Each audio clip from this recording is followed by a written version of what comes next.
Guillaume, je ne sais pas si je suis dans les thématiques que tu abordes d'habitude en vidéo, mais j'ai un souci avec un de mes ordinateurs achetés neuf il y a peu de temps, et j'ai pourtant l'impression qu'il ne l'est pas sur pas mal de points. Aurais-tu une technique qui m'aiderait à éclaircir cela? Merci.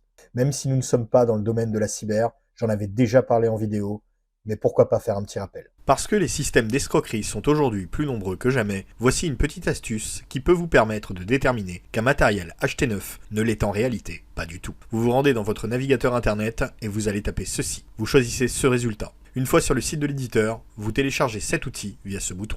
Après l'installation du logiciel, vous l'exécutez et vous aurez ce visuel, avec dans cette zone le nombre de mises sous tension de l'organe de stockage interne et également le nombre d'heures de fonctionnement de ce dernier. Pour un appareil neuf, vous ne devriez pas avoir plus d'une heure ou deux de fonctionnement, souvent lié d'ailleurs aux divers tests de fin de chaîne de fabrication. Et forcément, si les chiffres sont élevés ou absents, alors vous avez de grandes chances pour que le poste ait servi à une ou plusieurs personnes avant vous. Il existe des outils de ce genre pour chaque plateforme, comme par exemple celui-ci, qui existe aussi pour Windows, mais également pour Linux, ou encore celui-là pour les possesseurs de macOS.